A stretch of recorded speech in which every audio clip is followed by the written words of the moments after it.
Today, April 17th, this is Syria's Independence Day, right? So Syria used to be a French mandate, which at the time was, you know, not supposed to be like a colony, but is basically a colony, right?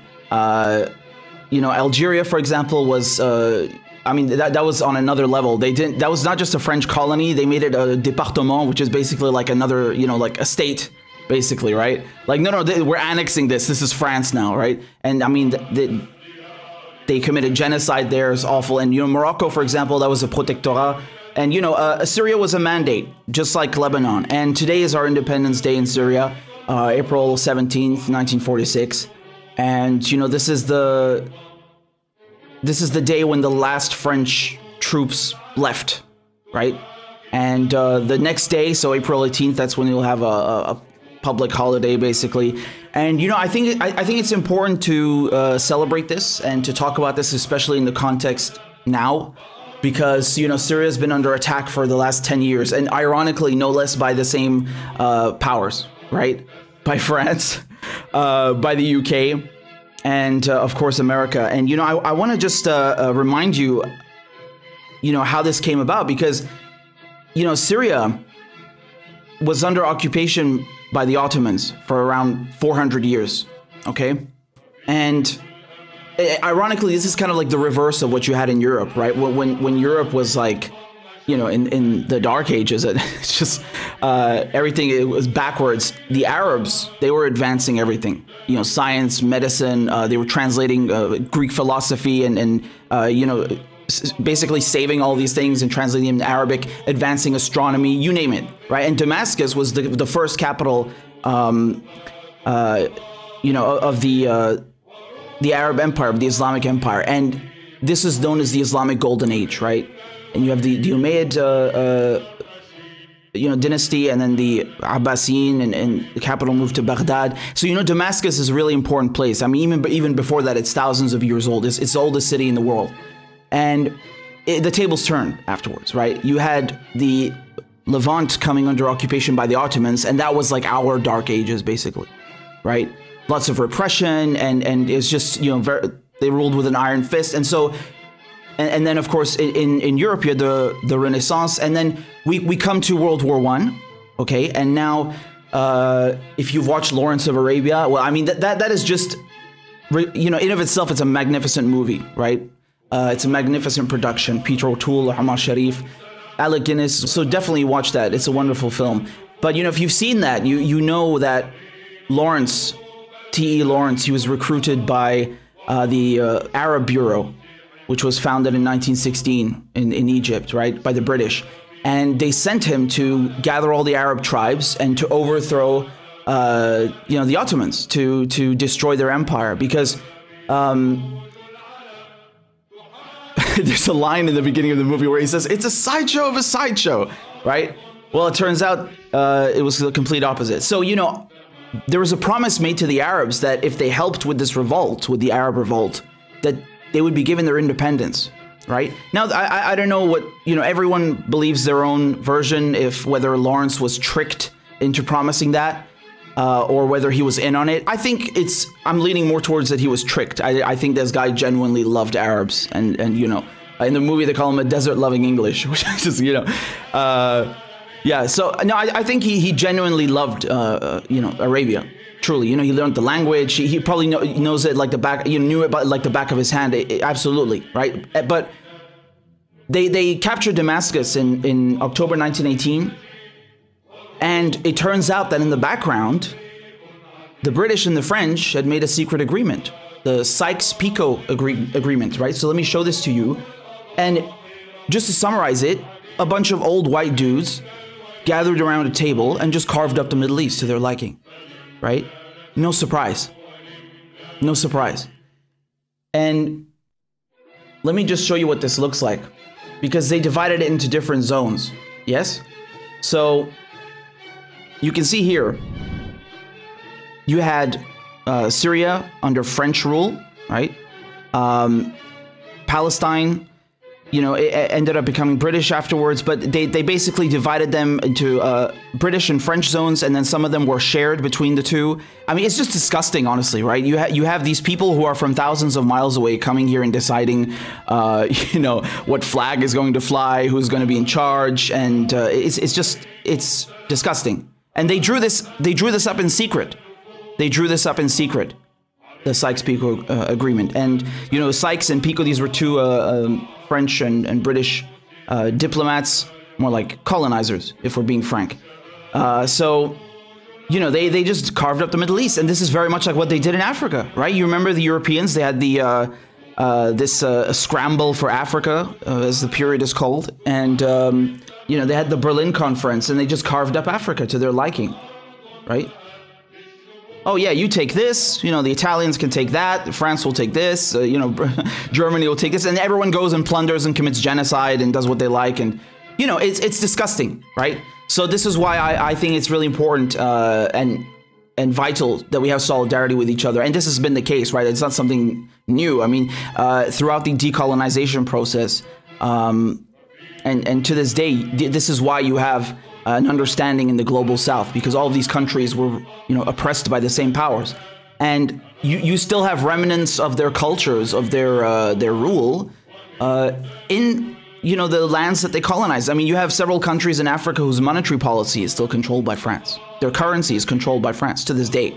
So, you know, we talk about decolonization after 45, at least that's what they teach you in school, but is that really true? You know, is it really decolonization when you have French and British multinationals that are raking in the lion's share of profits from the resources of the same countries that they colonized? They've just like rebranded it. You know, they give the locals pennies, they give the native population pennies, and they take the lion's share, and they you know, they make sure that they keep a boot on their neck, that they're never allowed to develop, right? So it's disgusting. And I mean, in Algeria, there was a bloodbath for their independence, which they got later, about 20 years later, right? In the 50s and 60s, there was an independence war. And, you know, you still have remnants of the culture. I mean, in Syria, for example, people still use a lot of French words, right? Bon fête, bonne nuit, you know, gâteau. You'll find little French expressions and words here and there. I mean, I learned French because I went to a French school. That's, you know, but people in Syria still go and learn French. Like, you know, I'm pretty sure like all my cousins studied not just English, but also French, like, as, you know, they were tutored in it and did that extra. So yeah, you still have a cultural influence to a certain degree. I'd say in Lebanon, even a bit more. And that's why it's like, you had Macron, you remember last year after the Beirut blast, like strolling in like some colonial ruler, like, I'm here to save you, you know? And then imposing conditions. You better reform your government or else, you know, I found that really disgusting. But anyway, yeah, it's really important, man. And you know, one thing I wanted to point out, which is very interesting. And again, let me pull this up for you, right? So, you know, for Syria to get her independence, there was also a lot of struggle. And so, you know, in 1936, you had a general strike. Yes, a general strike, 50 days, right? 50 days of general strike. And, you know, it left the economy in tatters, which is the goal. And the French, you know, they were extremely angry at this, but it forced them into a corner, right? They had to go and sign an agreement, basically, you know, called the Franco-Syrian Treaty of Independence, right, with the National Bloc, which is the movement that led the general strike. So, I mean, you know, I talk about general strikes a lot. I talk about direct action a lot. I mean, you know, you should try it sometime, man. I'm telling you, there's a reason this stuff works, right? You also need to get your independence in the United States from the corporate, you know, masters that have basically taken the country hostage, right? You got independence from a monarch, where you just replaced it with a corporation or corporations, right? If we're being frank. I hate saying being frank in this context because the pun is not intended. But, you know, another thing that is, yeah, here's a picture of this. This is also from our independence. And I love this tweet over here. This is from 2018. I'll keep in mind. 2018. France attacks Syria 3 days before Independence Day, Syria's national day, commemorating the evacuation of the last French soldier and the end of the French mandate of the country. We kicked you out 72 years ago, and we'll kick you out as many times as you try. That's the history. You're damn right. You're damn right. And, you know, it's important because,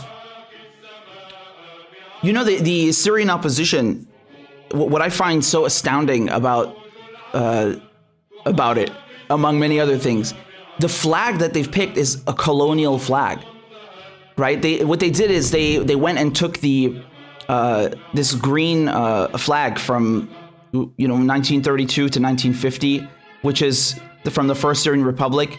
Okay, and that was basically, it's like a paper construction, you know? It's like, again, this is what the French and the British were doing, right? In some territories, they'd say, "Oh yeah, we're giving you independence," but it's basically just like a puppet state.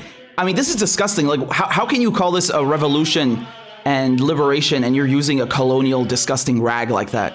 Like, for God's sake, at least, you know, they couldn't do. I don't know. Like, you couldn't at least get that right. I'm disgusted by that. Like, who wants to be liberated by a colonial flag? Are you out of your mind? Hashashin Dore. And, you know, another thing, I pointed this out before, you know, this is the Syrian flag now, right? And you have a lot of people that will go and say, like, "Oh, this is an Assad flag. This is an Assadist flag." Dude, this flag is from when Egypt and Syria formed one country called the United Arab Republic.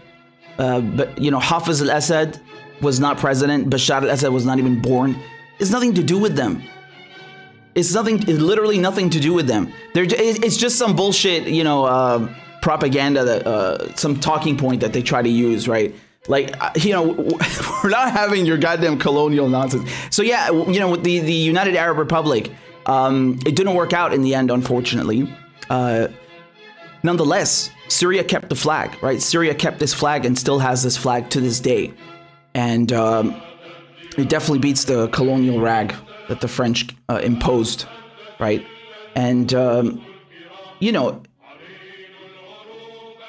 by the way, another fun fact, there was a period in Syria where you had so much political instability that, you know, you had coups every other day. And there was one guy, I think, who was president for like 24 hours. Look at this. Look at this timeline, honestly. This is really hilarious. Look how many presidents. Like, this is a span of just 30 years, right? But I mean, you can see here this guy in the 50s. He's president for 3 days. This guy I'm talking about, 1 day. From 2nd to 3rd December. Oh, man. This guy also 1 day. I mean, this is hilarious, honestly. But it really speaks to, you know, the effect that these colonizers have, right? They come in, they screw everything up, and then they pretend they did you a service and they just leave in tatters. I mean, British did the same thing, of course. It's important to bring this up because right now you have Syria that is, you know, it still has parts under occupation, right? I mean, not only did the British and the French carve Syria up, these are man-made, well, of course they're man-made, but I mean, these are white man-made borders, right? Arabs didn't draw these borders up. Those are people from Britain and France who did that. Same in Africa, right? These are colonizers. And, you know, they already gave parts for Syria away to Turkey, for example. Antioch used to be Syrian. You know, and right now you have Turkey that's occupying Idlib, right? You have northeastern Syria that's being occupied by the Kurds, who are being supported by the United States. And, you know, and in the south, you have the Golan Heights, which are being occupied by the Zionists, by Israel. So hopefully, inshallah, we'll have our independence from them too. You know, it's like these colonizers come in, they carve everything up, and then they want to like eat away bits of Syria from literally every side. It's unbelievable, right? It's like they just can't stop. They just can't stop. And it's all about the resources, right? Again, Syria is not a huge oil producer or something. I think it's more geopolitical with Syria than anything else. Although some people talk about the Qatar-Turkey pipeline. You know, Venezuela, for example, I agree that's a lot more about resources. Afghanistan, yeah, you know, but Syria is definitely resource rich and self-sufficient. But it's more about, you know, Israel, because Syria is a thorn in Israel's side. It's more like Israel is a thorn in Syria's side, if we're being frank. But, you know, there are a lot of reasons for the war on Syria. But, you know, inshallah, we'll get rid of all these filthy colonizers. And, yeah. You know, again, this is why they're carrying out this war, because Syria is one of the last countries that has not succumbed to Western influence. They hate that shit. They can't stand it, right? Because the whole thing after 45 was like, we're going to still colonize you, but we're going to rebrand it, right? We'll come in with our multinationals. You know, we'll establish cultural relations, right? De Gaulle tried to do this with France, with France and Africa.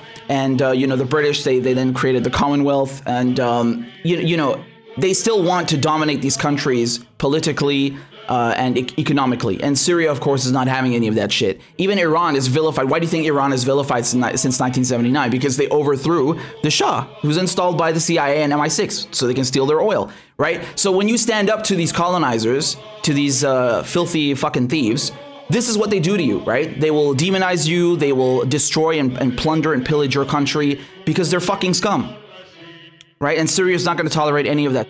You know what Syria's nickname is in Arabic? قلب العروب النابضة, the beating heart of Arabism. And I mean, even Syria's name, officially the Syrian Arab Republic. It's an Arab republic, right? So, you know, they can't stand that it's an independent country, that, you know, Syria has no foreign debt. It refuses to handcuff itself to the IMF, to bend the knee, you know, and let all these Western multinationals and banks come in and just, you know, pick the place apart. That's why they're trying to do this, among other reasons, right? It's, as I told you, it's several reasons, but the gist of it is like, you won't do what we say. It's still this colonial mentality, right? That's what it's all about. I mean, they just openly say it, like, yeah, you know, we want regime change in your country. Who the fuck are you? Like, that's a matter to be decided between Syrians. It's none of your goddamn business. So, and again, they don't just do this to Syria, they do it to all, you know, all the countries in the axis of evil. The axis of resistance is more appropriate. So anyway, I just wanted to share just a very, very tiny bit of history with you. And, you know, one last thing that I'd add, at the same time, you know, in the same period where they developed the Sykes-Picot Agreement, of course, there was the Balfour Declaration, 1917, that, you know, the United Kingdom would make Palestine the home of the Zionists, right? So they not only carved up the Middle East and the Levant to their liking, but they also made sure that, you know, they put Israel in the middle, because this is how they do. They divide and conquer. And if you look at their trend, not just Britain and France, all of these colonial powers, they always try to divide based on sectarian lines. Syria does not work like that. Syria is secular. It's, you know, when we talk about a melting pot, this is the melting pot, the real melting pot, right? And you have actual religious social harmony in Syria. At least, you know, I hope that the war hasn't chipped away at that too much. Inshallah, it will go back to how it used to be and even better. But, you know, they want to divide based on sectarian lines because then it's easier to control, right? That's why they want to support the Kurds, not because they give a shit about the Kurds. They just want to fracture Syria. That's what they care about. It's you know, the United States, how much do you hear Democrats talk about, oh, the United States is abandoning the Kurds, when actually they were still there, but just for the oil, right? And, you know, they try to do the same thing in Iraq after the invasion. They made sure that you had sectarian violence, when before, like, yeah, of course you had some tensions, but it wasn't on that level. You could walk down the street without a fucking car bomb going off, right? You didn't have Shia and Sunni massacring each other on the same scale, like this violence that erupted. And then they say, oh, look at these Arabs, they're so savage, they all they know is religion, you can't reason with them. Motherfucker, who is funding these radicals? Who is training them? Who gave them this money? Who allowed these conditions to manifest? The West. So, you know, they come in and do this on purpose. And that's why they also put Israel, you know, in the right in the middle of the Arab world, right? I mean, technically speaking, you can walk from Saudi Arabia all the way to Morocco. But, you know, you have they took Palestine and converted it into a Zionist ethno-state. And when there was no need, like, you already had Jews in Palestine, right? Like, I'm talking about the actual people that are native to that area, not like white European Jews. And there was no problem, right? So they just wanted to make that, they just did that as a project, there are various reasons, but one of them was definitely to fracture the Arab world. And, it's disgusting how these colonizers just sit around a table and they draw lines that destroy millions of lives for, decades and decades. But it's okay, right? Syria is still fighting. Syria is standing strong. That's why, that's why we endure. And, we're going to keep exposing this imperialist crap. We're not going to accept that, because these people want to continue dictating to us what our borders are, what our flags are, who we can have in charge. Something my mother told me just the other day, which her parents told her, right? My grandparents, when they were growing up, if you would speak Arabic, they would beat you, right? In the school, that you had to speak French. So they also try to erase your culture and your history and your language. Can you imagine, right? So, I mean, that's just like one part of it. Just look at what they did in Algeria. They were just massacring people. Did the same thing in Syria, not to the same extent as Algeria, but in Syria when they had the general strike, when they were also trying to fight for independence, massacring them, just like spraying protesters. Yeah. And then they want to come around and pretend like they care about giving us freedom. Nah, that's just a rebranding. That's what it is. So anyway, Allah يحمي الشعب السوري. الله يحمي كمان الشعب الفلسطيني واللبناني والعراقي واليمني وكل المظلومين. كل المظلومين, right? God protect all of the oppressed. You had the Zionist occupation, the Israelis, celebrating their quote-unquote independence, which again is so hilarious to me, how you can colonize a place and then pretend that you became independent. Okay, so yeah, right? They have no shame. Like they're literally oppressing the Palestinians in Palestine. These people are white European Jews. They're not native to this area. They have 2 passports. A lot of them. They've emigrated, from Europe or elsewhere. They're not native to there, and they've stolen Palestinian land, and then they celebrate their independence. And of course, you had the UAE, the United Arab Emirates, which is another creation of the United Kingdom, literally, right? I think even now, like 80% of the population in the Emirates, they're foreigners. It's like it's a fake fucking country. Anyway, now that they've normalized ties with Israel, look what they were posting on Twitter, if you can believe this, right? This is from the UAE, okay? They're saying, this is the UAE embassy in Israel wishes the people of Israel a happy 73rd Independence Day. How low can you stoop? Like you're on Palestinian land, and you act like they're not there. You erase them, and you whitewash this fucking disgusting settler colonialism, this genocide. I wonder if the UAE is going to wish Syria a happy Independence Day today. Right? I wonder if these countries, these Arab countries that normalize ties with the Zionist occupation, if they will wish Syria a happy Independence Day. Yeah? And again, when the Zionists are talking about independence, they actually came, a lot of them mass immigrated to Palestine. And, the precursor to the Israeli defense forces, more like Israeli occupation forces, you had these militias, right? Haganah, Hashumir, and they would basically just go and assassinate anyone who disagreed with Zionism. They bombed the Hotel King David. They killed dozens of British troops. They were just shooting British officers in the street. They were killing other Jews who disagreed with Zionism, who were living in Palestine. They were killing other Palestinians. Like basically they committed acts of terrorism, right? And they call it liberating their homeland, but they don't even come from there. They just mass emigrated there and then just bombed their way into so-called independence. And, they just crap all over the Palestinians. Like it's incredible. And this is not me saying this.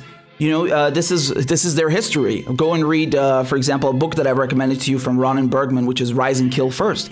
He talks about how their activities were, and it ties into what? It ties into how they behave today. right? When they're going and assassinating foreign scientists and doing all this stuff. So yeah, in any case, this is disgusting, right? These so-called Arab states that are betraying Arabs like that and Palestinians. This is disgraceful, honestly. ما عندهم شرف. ما عندهم شرف.